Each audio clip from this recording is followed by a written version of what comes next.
Good afternoon and welcome to Pennwriters Presents, our first Pennwriters Presents of 2021. I am Joy Givens and I am so excited today to be joined by author Deesha Philyaw, who has written and published The Secret Lives of Church Ladies from West Virginia University Press, which was a finalist for the National Book Award. And I know, And we are also joined, we are extra lucky today because we are joined by Deesha's agent, Danielle Chiotti of Upstart Literary. So we are going to get the full experience and dialogue of agent and author together. So thank you both so much for being here. Thank you for having us. Thank you so much, Joy. But I would love to just get rolling here. So let's start with your kind of individual journeys in publishing to this point, just going through different stages and roles within the industry. Deesha, would you like to start? Sure. But mine definitely overlaps with Danielle because I had a neighbor mention Danielle to me before I even had a book. So I was writing and just starting to freelance, and I had moved into this new neighborhood, and we were invited to a party at a neighbor's house. And, you know, it was the usual conversation. What do you do? And I was getting used to saying to people, I'm a writer, even though, you know, I'd never at that point been paid for any writing and nobody knew what I was doing. But I was saying it. And immediately my neighbor said, oh, well, I have a friend who's an agent. I'll put you in touch with her. And I'm like, okay, but I don't have a book or anything like that. And so at that point, I had written a couple of short stories. And I think within a year of moving into that neighborhood, I started writing a parenting column. I really wanted to write fiction. I started writing these novels. I, jumped right into novel writing. I wasn't very good at it. But I just wanted to be published. That was the thing. And so there was an opportunity to do a parenting column at a site called Literary Mama. And that was online, it was unpaid, but it was one of the best writing experiences I've ever had. I was edited by great editors there and was with colleagues who were also columnists, and we would critique each other's work. And I learned a lot that way. That led to print and paid writing assignments in national publications. And then this novel that I wanted to write just kept falling further and further by the wayside. And then I had the idea with my ex-husband to write a book on co-parenting. So it was a huge detour from fiction, but there was a need for it. There was an interest in it. We built a whole co-parenting brand. I went to Hurston Wright Foundation's Writers Week for that novel in 2007. And there was an Ask the Agent panel, and the workshop leader for fiction, Matt Johnson, said, there's an agent here and I want you to talk to her. And so he arranged for the two of us to have a one-on-one. And she had seen somewhere where I said I was working on a nonfiction book. And that was like a random idea that I had with a friend. I had no idea what she was talking about. And I was like, but I'm working on this novel. And she was like, yeah. Get back to me when you've got some nonfiction. So within a couple of years, I had a nonfiction book proposal for that co-parenting book, circled back to her. For health reasons, she was unable to represent the book, even though she was interested. And so I circled back to my neighbor and said, do you remember, like all those years ago when you said you knew this agent, can you put me in touch with her? And it was Danielle. And so I tell people all the time, I'm super lucky in that I didn't do the querying or anything. I just reached out and introduced myself, and the rest is history. That's wonderful. That's great. And I should mention, I didn't mention before, that both of you are local to Pittsburgh. Yeah. Really showcasing the beautiful range of talent and literary community that we have here. Absolutely. Awesome. Absolutely. It's so interesting to hear Deesha, to hear your side of it told in this way, Deesha. And it's great because, of course, I didn't come into contact with you until, I believe it would have been 2010, right? I think that's when Yeah. we hooked up. And I had only recently become a literary agent. So I think when our friend first mentioned me, I was still an editor. And so when Deesha came to me with her co-parenting project, I had only recently stopped being an editor and joined Upstart Crow, which was just being formed, and became a literary agent. And I had moved back to Pittsburgh. So Deesha was one of the earliest clients that I signed as an agent. And it was so great because I had been working in nonfiction publishing prior to that, and I wanted to do more in fiction. And of course now I do a range of both, and I've done both with Deesha, which is so much fun. But Deesha bringing me that co-parenting project as an agent, you're always looking at something and going, I love it, and is there a market for it? And looking at this project, I'm going, I can sell this, right? This is a great person, this is a great project, and I also know this territory very well. So it was a great moment and good coincidence that we were both ready, and it all came together. It was fun. And then after the co-parenting book sold, Danielle was like, okay, whenever you're ready with that novel. And, and I love having an agent who's also an editor, because over the years, I've stalled with that novel, and Danielle has been there every step of the way, giving me feedback, recommending books to read on craft and things like that, or other novels to read that do what I'm trying to do. And it's just been a journey with that novel. And I was still doing other things. I took a corporate job for a while, like everything was taking me away from fiction. But when I moved away from the novel, I started writing short stories. And I never thought of myself at that time as writing about church ladies, and even the novels have church ladies in them. But I was looking back in retrospect, I felt like I was writing about dissatisfied women. Like I was taking my own personal dissatisfaction and giving it to these characters. And so I was reading these stories at events. And as you mentioned, Danielle and I are local to each other. So she always comes out and supports me. And after maybe the second reading or so, she came up to me afterwards and said, maybe while you're on hiatus from this novel, you could put together a collection of these church lady stories. I think they're really good. And you can, if you publish 3 of them, we'll have a partial manuscript to shop.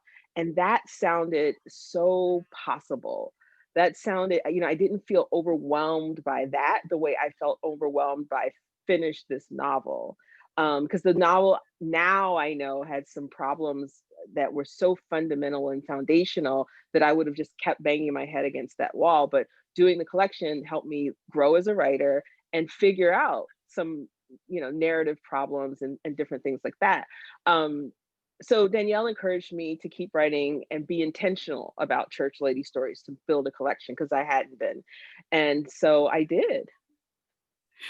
You sure did. I love that this National Book Award book just started as like a side project, started as something you were doing when you weren't working on your novel. That's incredible. Yeah, thank you.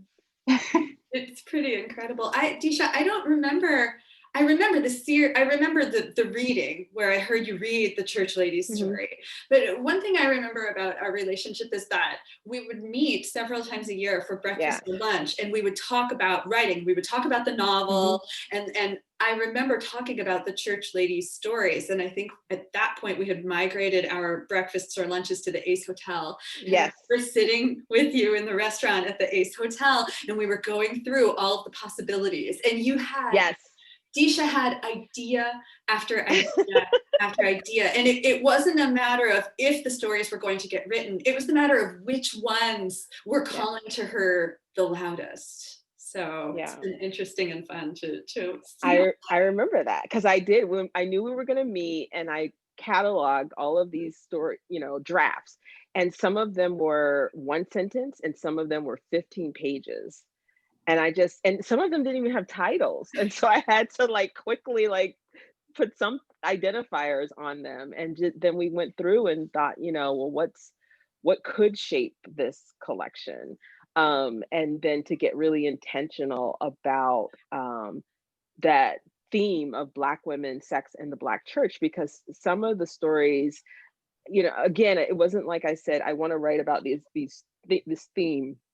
It was more, there's a story, because there has to be a story. There have to be interesting people whose lives and situations I complicate and disturb and disrupt first, and then those themes have to show up naturally, or it doesn't work. Like, there are just certain things you can't force. Like, some of the stories that I initially thought, like, because we whittled down a list like this to a list like this, and then once the book sold, I had room for, I didn't know how many more stories. I knew I had a word count that I was working towards. And so then I whittled down the list even further with the help of some friends. I just gave them the name of the story and a synopsis, and, you know, said, which ones sound great to you? Because all of them sounded great to me.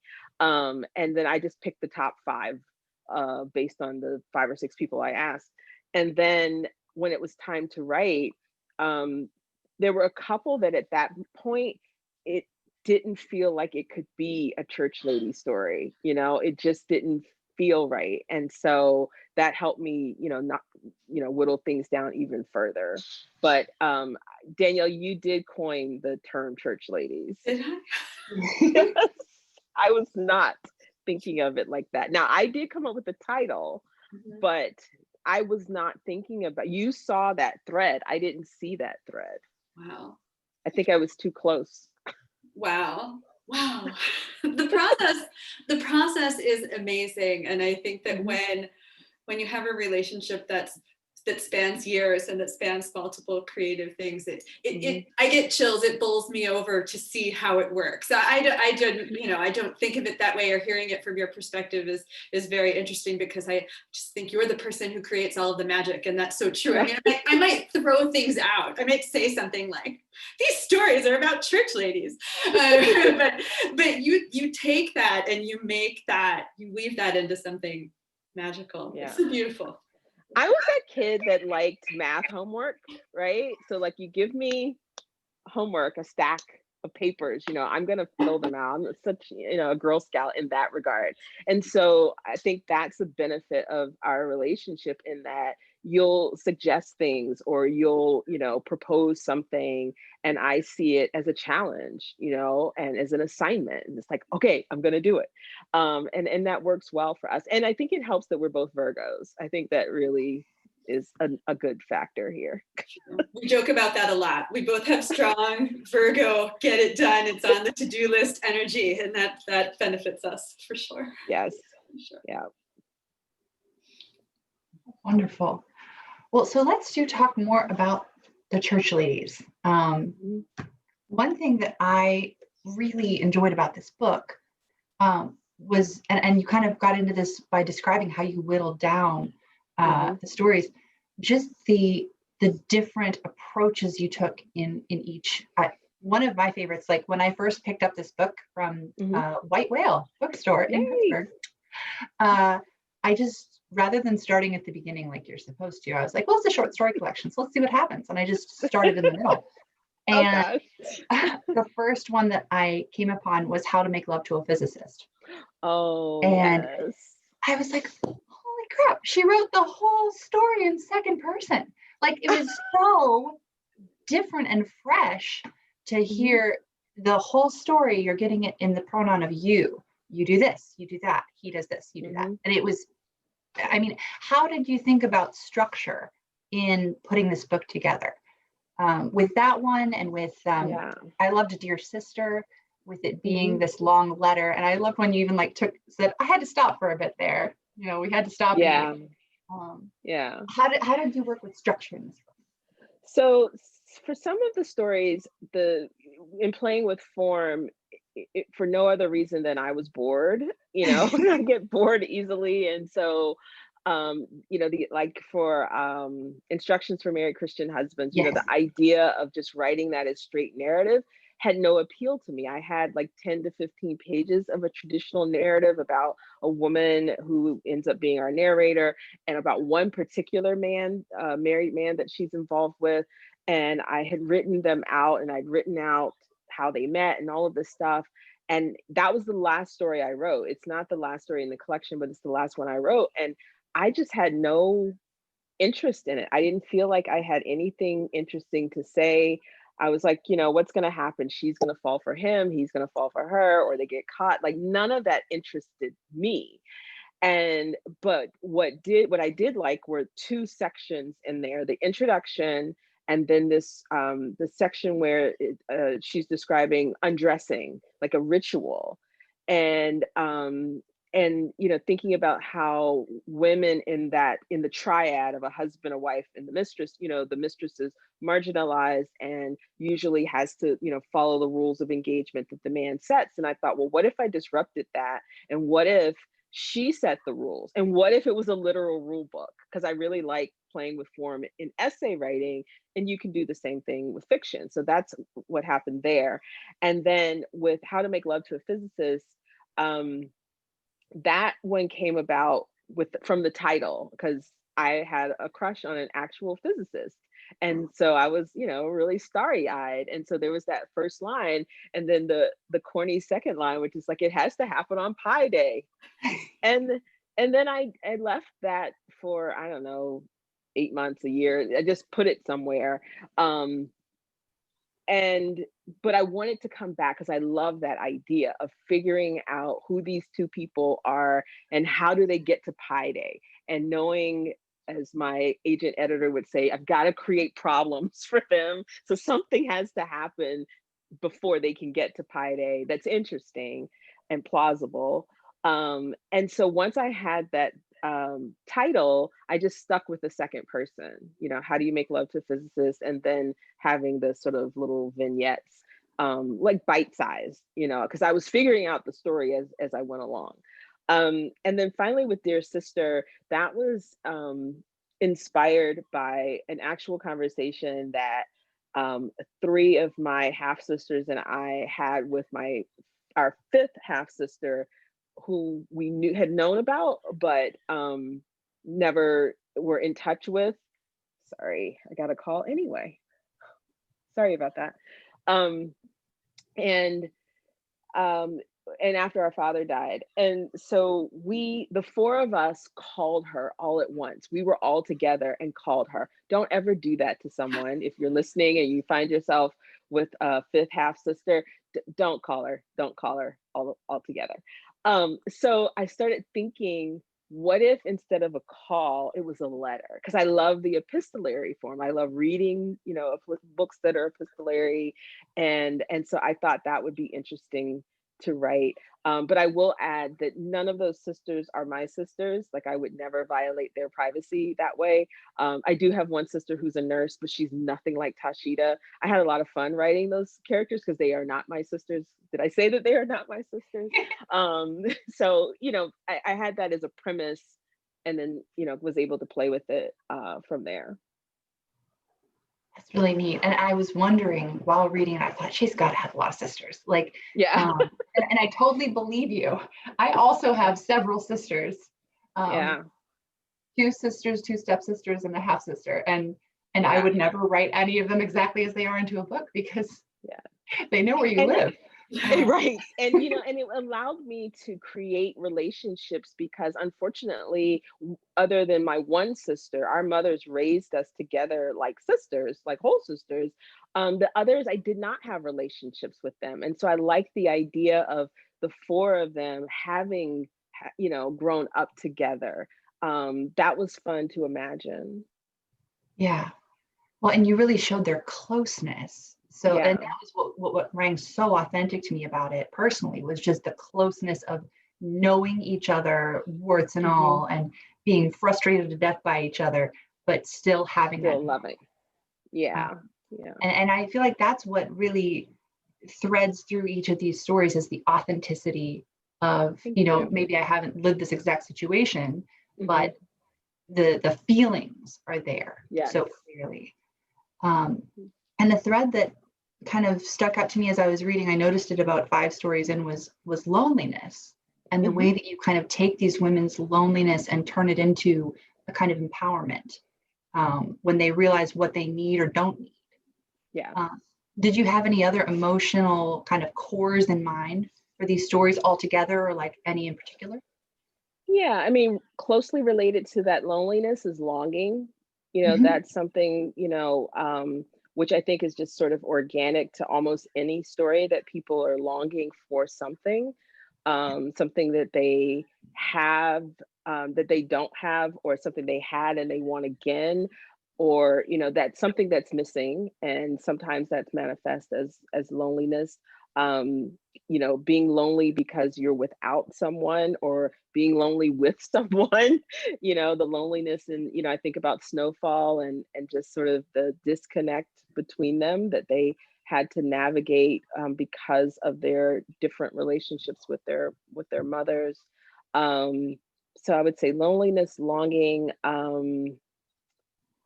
Another feeling would be, the idea of courage.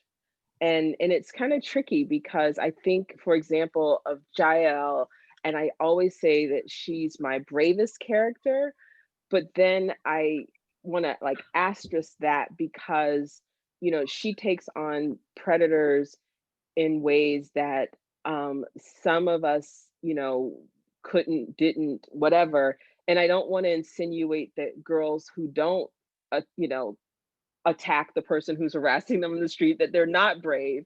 But I do want to recognize a quality in her that the closest word I can come up with is bravery. And so this question is of courage shows up in different places. And sometimes it's, I almost said merely, but it's not merely, the courage to say no to your mother, the courage to show up unbridled, to show up with your fat jiggling, the courage to show up for yourself.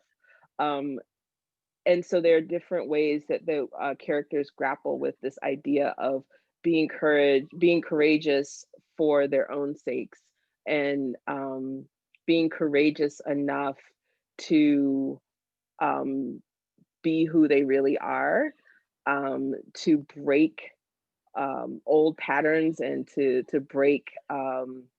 There's a word I'm looking for. It's not generational trauma, but that to break free, So the idea of getting free and having the courage to get free. To break like cycles that you're Yes, living through. Yeah. yes, cycles. That's it. Yeah. Well, I love that you point out that there are so many different kinds of courage that show up in life and in your book. Yeah. Yeah. I thought one of the most powerful demonstrations of courage was in Peach Cobbler, with that courage to stand up to your mom and to realize that something is just not okay. It takes a lot to be able to do that. Yeah. And it ranges widely from there. But it's just a beautiful collection. Thank you. I'm so glad it's in the world. Thank you. I hope that our Pennwriter members will all pick up this book.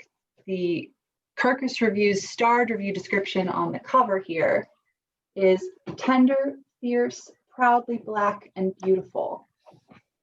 and you see it all from the first page. You get this sense of identity and this fierceness, but also this sense of holding on to what you want to protect.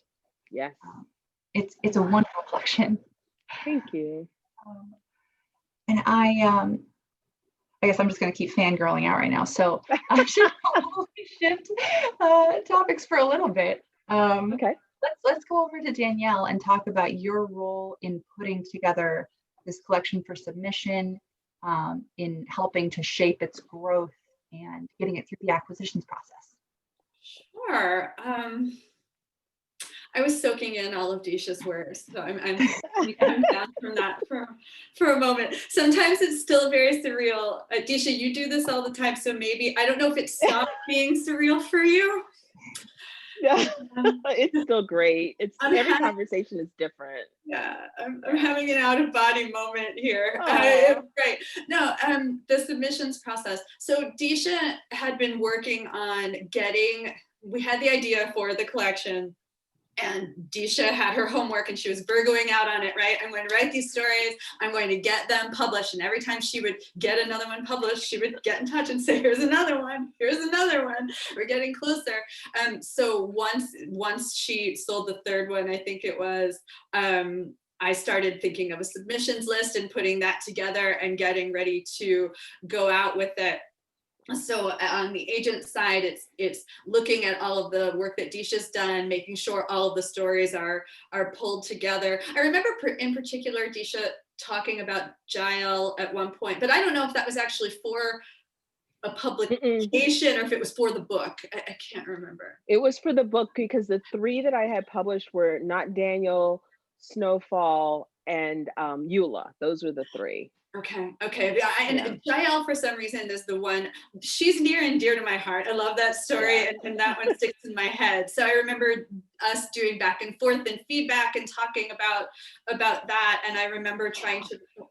Oh wait, it was in there because the manuscript that you submitted had 6 stories, including Jael. 3 of them had been published and 3 had not. So go ahead. 3 unpublished, right? That's what yes. So we did talk about it. Right. So I remember just talking about her and giving feedback, and then thinking about what the pitch would be. And Deesha, I think I may have asked you to write something, and then I took it and wrote it. I'm trying. It's a while ago now, so I'm trying to remember. But it's really.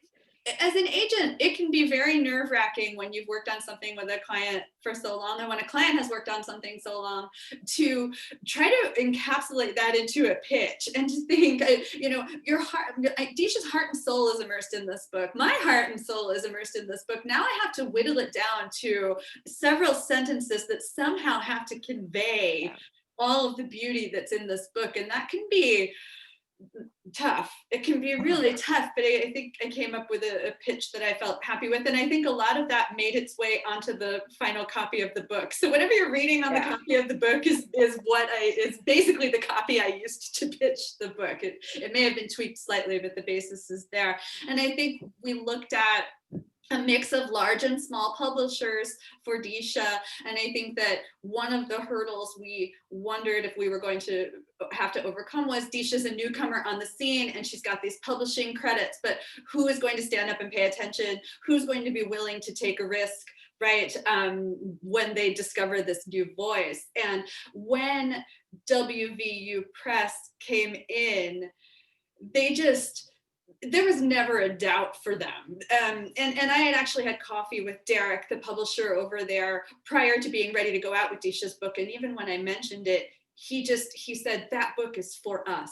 And as an agent, I said, that is so sweet, sipping my coffee, going, that is so nice. Yes, of course it is.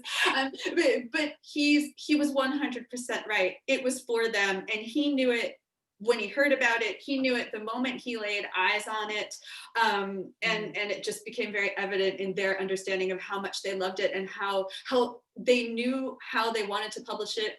They knew how they wanted to get it out there. And Deesha, I think us hearing that from them was really important. The publicist that they brought in, every step of the publication process with them, it was clear that they really understood the way to present this book to the world. And it was magical that it happened that way. It's not always that easy or seamless, but it was in this particular instance.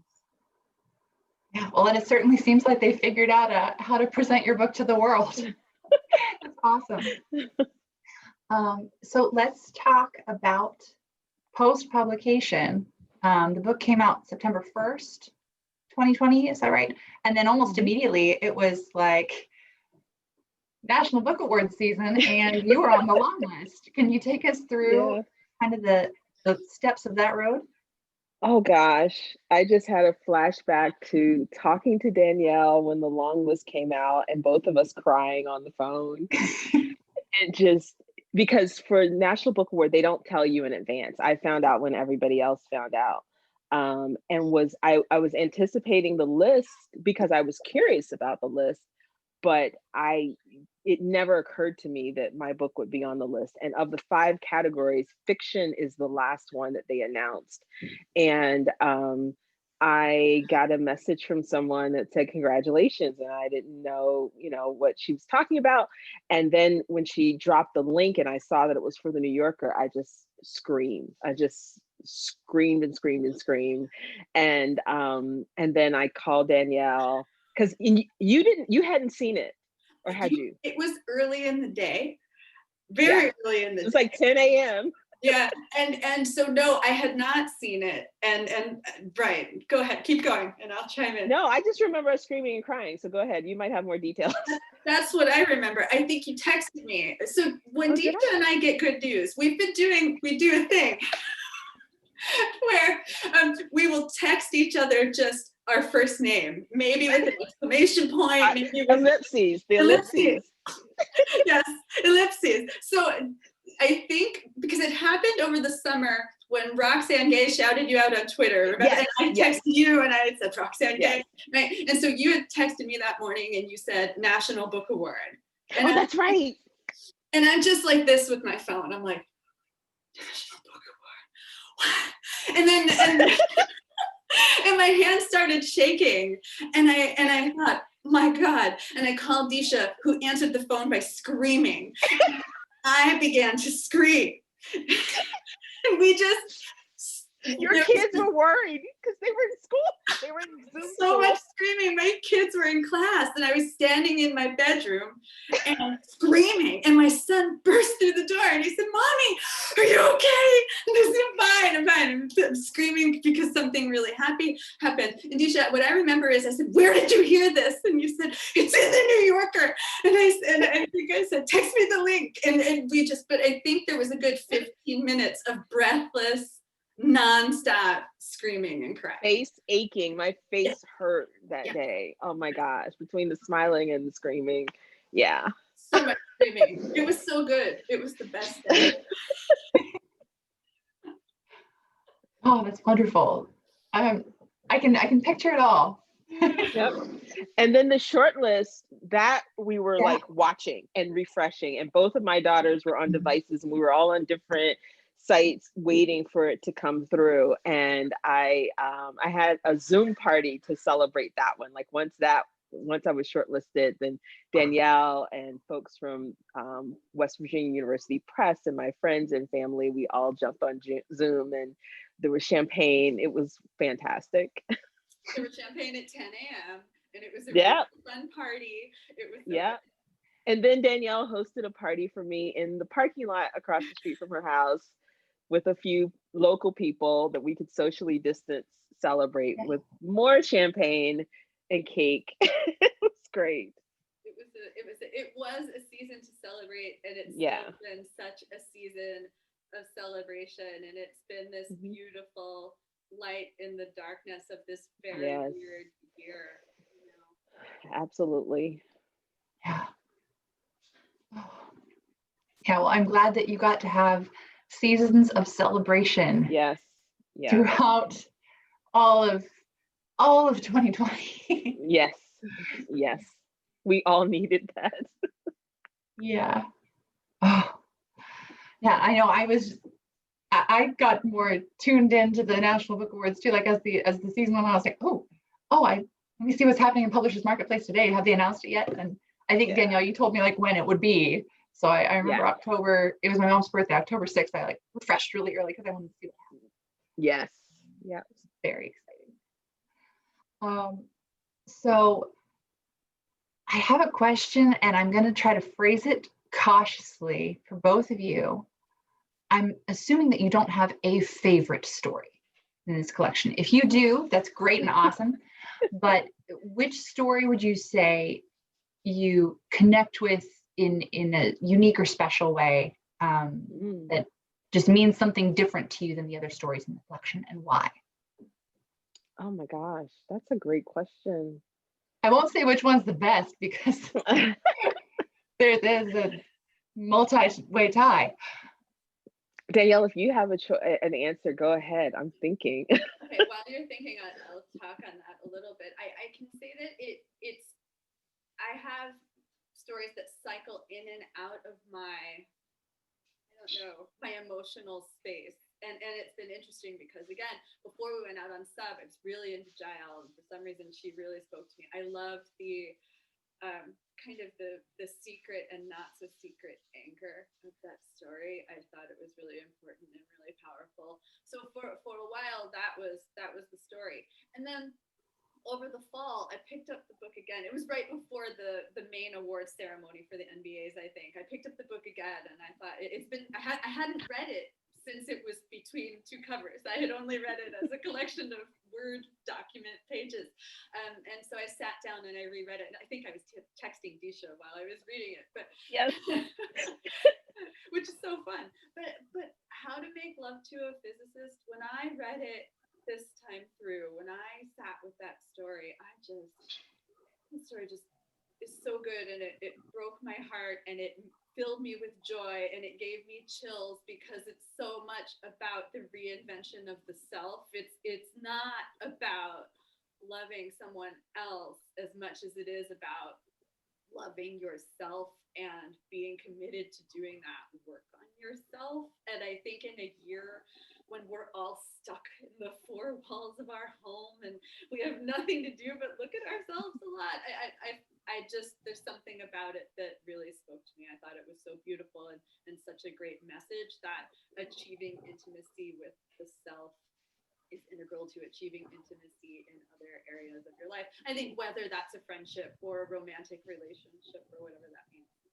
That's been the story that's been, I don't know, fluttering around in my heart for the last years.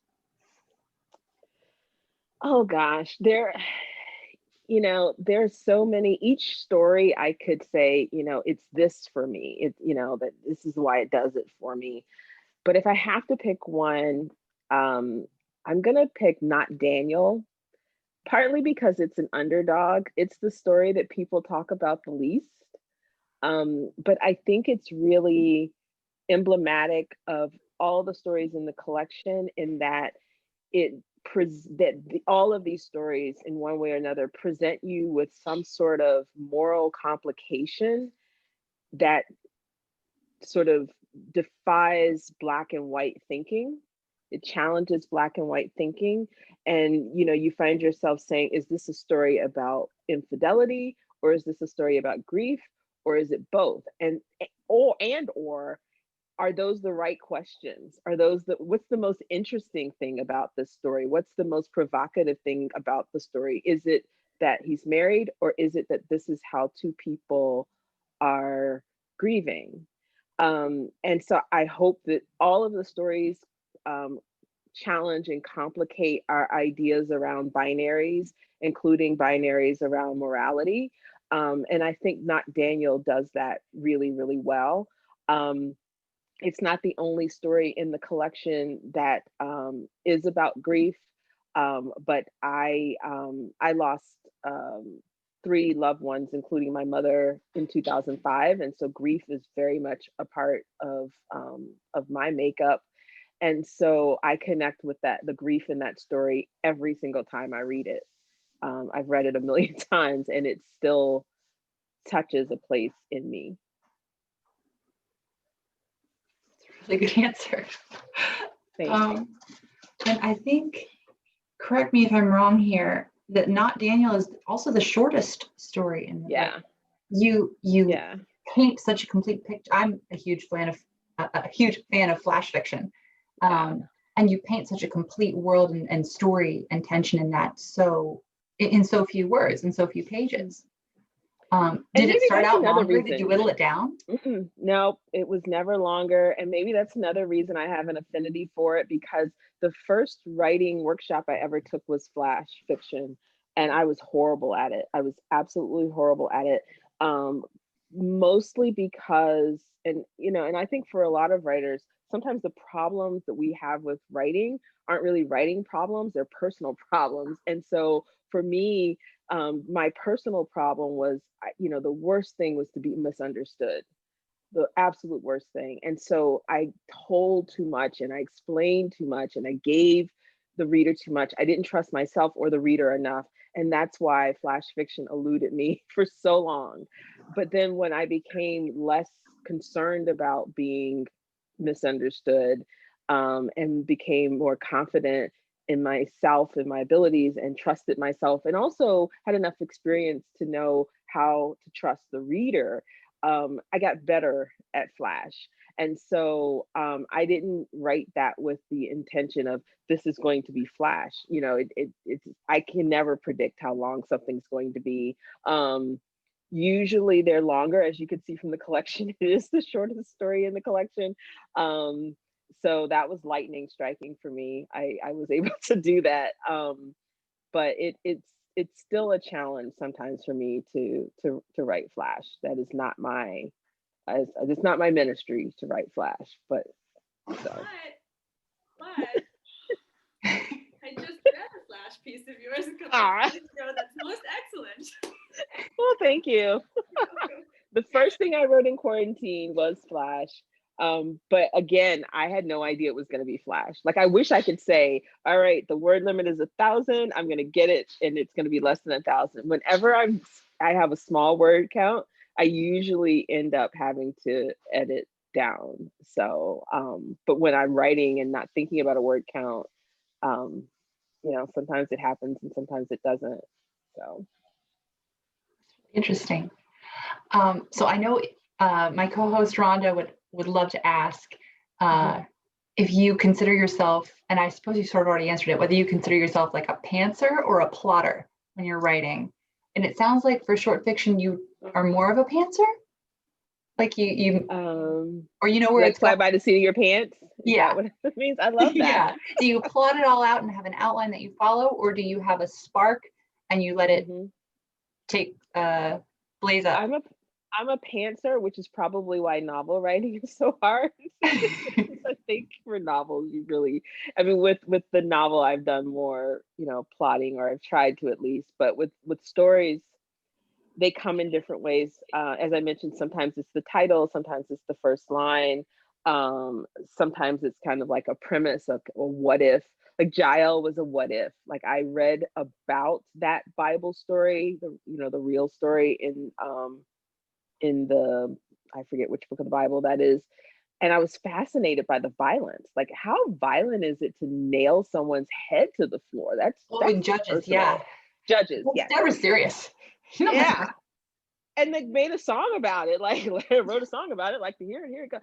And so, you know, that stuck with me, that really personal act of violence. And I stashed that away. And then when I was putting together the collection, it was like, well, okay, so what if somebody gave a child that name? What if she was a 14-year-old Black girl? Like, what, names matter. How would that, influence who she became? And who would give a child that name? How would that even happen? And so in answering those questions, that's how that story came about. And then at the same time, my mother, one of her favorite movies was The Bad Seed. And so I thought that could be the thing, she could be this bad seed scenario where this sort of, evil lurks in every other generation. And so I, played around with that. Yeah, well, it's wonderful. It had more darkness to it, but again, you used all the tools in your storytelling toolbox so well. Yeah, I mean, because the violence, demanded that of the original story that it be dark. But there were some bright sparks. She's a funny girl, and then she has these like really tender crushes and relationships. So I wanted to, balance the darkness a bit. And what's interesting is whenever I've done book club, and they've always been Black women book clubs to talk about this book, I always ask the women, if this was a girl in your life and you knew what she did, so I won't give the spoilers, would you turn her into the police? And everybody says no, they would not. But if you probably ask the average person, if you knew somebody who murdered someone, would you turn them into the police? They'd probably say yes, but nobody's turning Jael in. Again, that morality, that it's not black and white. And I also think in terms of the question of whether or not sorry, adjusting a light here. Whether or not Deesha's a pantser or a plotter, I think Deesha is most definitely a person who operates on a feeling or on a question, and the question guides the story. So some authors have the plot. Some authors have the plot in their head and they figure it out. But Deesha, at least as far as I've seen, works on more emotion or feeling or asking a kind of a moral question in every story, and that's what drives it. That's not to say, I mean, you're very organized. You're an incredibly organized person. So that's not to saying that you're a pantser doesn't mean that your process is messy necessarily, but definitely it's emotional, right? Yeah, and it's a process of discovery. Like, I don't know what the story is most of the time until I do some writing, you know. I know that this couple is going to have sex on Pi Day, but I have to figure out who they are, and I have to figure out, you know, how they get there. Well, you said in your previous answer, Deesha, you mentioned sort of the darkness, but it has these little kind of bursts of light coming through in humor or in hope. And I think that description, and also kind of the ethos of your collection as a whole, really does speak to 2020. I think, you know, for all of its, you know, faults and canceled events and, you know, horrible tragedies and losses, this might have been the perfect year for your book to come out with the idea of longing for what is missing and grief, but also hope and finding courage to move forward in a lot of ways. So now that we are finally out of 2020, it is 2021. With this new year starting, in you know, whatever way you want to talk about it, like what is bringing you hope in this new year? What do you hope for yourself and for the people you love, and, you know, in a broader sense for all of us right now? Well, you know, just the renewed sense of urgency I think some of us got from last year, that understanding that the next day is not promised. And so, you know, my wish for everyone, aside from just, you know, safety and good health, is that people, especially writers, would pursue those things that we so often tell ourselves, I'll get to it. And it's like, this is the time to get to it. I know, and I don't want to be one of those people that's like, you know, just all about productivity. It's not about that. It's getting to the things that make your heart glad, not just working because we're supposed to work, but really doing the things that make you happy and that can bring you joy and that make you feel like, you know, if this all goes away tomorrow, you know, I spent the time that I have doing the things that really matter to me and that I think can make a difference, and can add something wonderful to the world.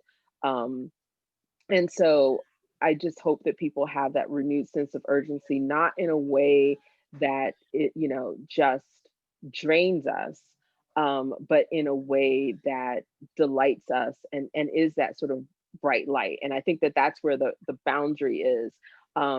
One of the things, at least for myself, like I used to be someone who could just push and push and push myself. And now I can't, I have to rest.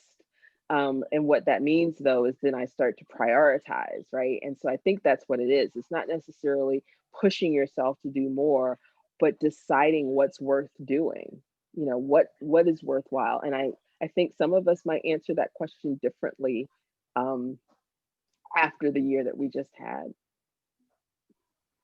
It's a really good way to put it. Danielle, any thoughts from you on the fresh new year ahead? Well, that was so well put, Deesha. I really don't know if I could say it better. I think looking at what matters to you and pursuing that, whatever that means for you, is very, very important. So I'm looking forward to doing that for myself and to helping my clients do that. And I think all of us are here because we love books. And I think that books and writing have gotten us through these last 9 months, and will continue to get us through these next months that we have to go through. And I feel hopeful. I feel so hopeful about the types of books that are about to be published, the types of books that are coming out into the world, all of the voices that are getting a chance to be heard that haven't been given a chance in the past. The industry has a long way to go, but the industry is looking at itself, and I hope for growth, and I hope for many, many more new voices, and I'm excited to see what's going to come of that. Well said as well.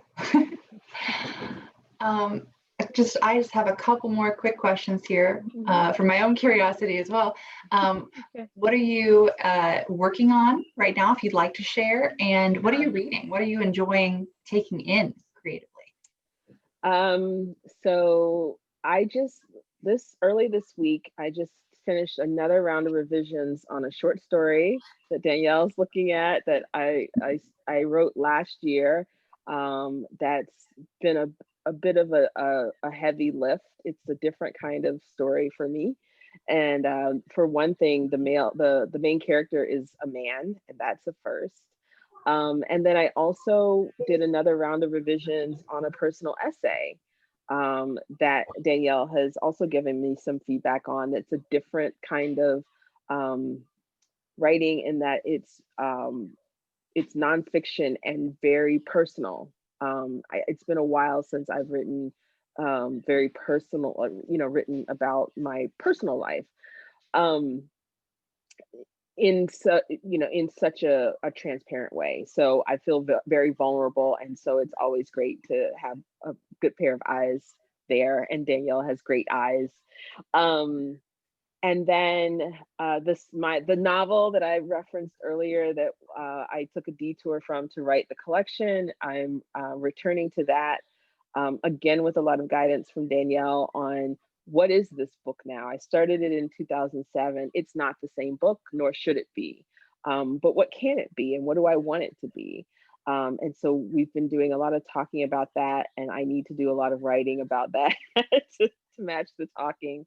But at the same time, I do go back and forth. There was a period where I thought maybe another collection, but I'm pretty sure now the next book will be the novel. So yeah. All right. Can't wait. Thank you. So I'm reading a lot of Deesha's work. But something that I'm reading that came to me as a gift from one of my clients right before the holiday that I'm really loving is a collection of letters from the children's book editor Ursula Nordstrom, and she was I'm getting her name right, the children's book editor for HarperCollins children's books for 30 years or more, and she edited E.B. White, and she edited just every children's book that you have in your house, from The Carrot Seed to The Runaway Bunny to Charlotte's Web. She had her hands in some way, shape, or form, and she championed those authors. And this book is a collection of her letters to her writers, to the writers she was working with. It's absolutely phenomenal. It's such a beautiful read because it's so much about the process, but it's so much about how it's a really special job to be a person who works with writers.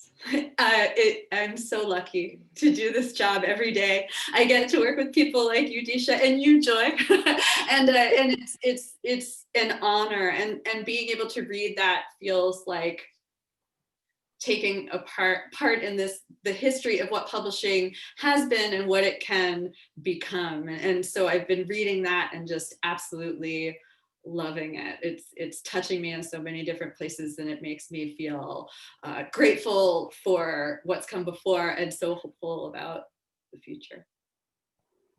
And I forgot to mention what I was reading. So totally, I've been reading, 2020 was mostly literary fiction and some really great nonfiction as well. But I got an advance copy of a book called Black Smoke, African Americans and the United States of Barbecue. So it's totally different and it's nonfiction, and the author, his name is Adrian Miller. He wrote a book on soul food that was really popular, and so this is a great departure from what I usually read. He has a very great voice, and there's recipes and it's food, so I'm happy. I would get hungry reading it.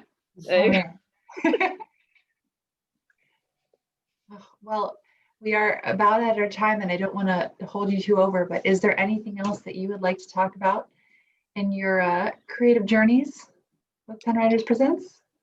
I just want to say that, you know, as a writer, I do work hard, and I, you know, I feel like I've worked to create this book, but there's so much of the writing process that is about relationships plural, and the people that you work with. And so I have a wonderful relationship with West Virginia University Press and Derek and the staff there, and my editor there, Sarah Georgie, and those folks, and that really makes a difference. And I have a fantastic relationship with Danielle, who is my agent and my friend and such a great champion. And so I would just, you know, say to writers that it's the relationships you build that are just as important as how hard you work, because it's the two coming together that make a difference in what your experience is going to be in publishing, which, as Danielle said, has a lot of work to do as an industry, and it's down to the molecular relationship editor and how we work with and support each other, and how writers support each other. And so just the whole community and ecosystem of publishing. And I have been inordinately fortunate in terms of the relationships that I've had. So it's a big thank you to Danielle and to everybody in that ecosystem. What I would say to writers or pen writers is echoing what Deesha said, is that your community is so important. The people you surround yourself with is so important. The writers you surround yourself with is so important. And Deesha, you've built such a beautiful community for yourself. You have such a strong writer family, this family of creative people that surrounds you and gives you energy. And it's been amazing to watch that. And I think that you're lucky to have it, but you also worked really hard to build it. And I think that that every writer should work to build a trusted community that can be around them and hold them up, and that searching for community, building community, and holding others up in your community, building others up, using what you have to lift each other up as writers is one of the most important things that you can do. So even though we are all stuck on our screens right now, there are lots of ways to be connected. So writers, please stay connected. Keep looking for ways to lift each other up and keep looking for ways to shine. Thank you both so much. I feel so fortunate to be a part of your community, and I just appreciate so much you both being here today. So I will stop the feed for now, and thank you, Deesha Philyaw and Danielle Chiotti, for joining us today on Pennwriters Presents. I am Joy Givens, and we'll see you next month. Thank you. Thank you.